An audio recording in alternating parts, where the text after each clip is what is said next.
Hi boys and girls, today I'm going to read you the story Love from the Crayons. Love from the Crayons.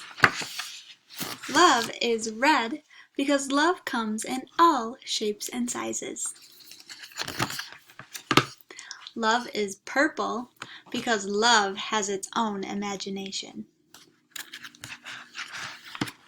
Love is brown because sometimes love stinks. Love is gray because love can be small and soft or big and strong. Love is white because sometimes love is hard to see. Love is green because love is helpful. Love is yellow and orange because love is sunny and warm. Love is blue because sometimes love is stormy.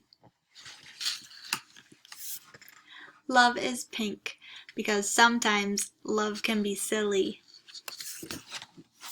Love is peach because sometimes love can hide. Love is black because love isn't always bright and colorful. Love is every color. The end. I hope you liked that book. I sure did.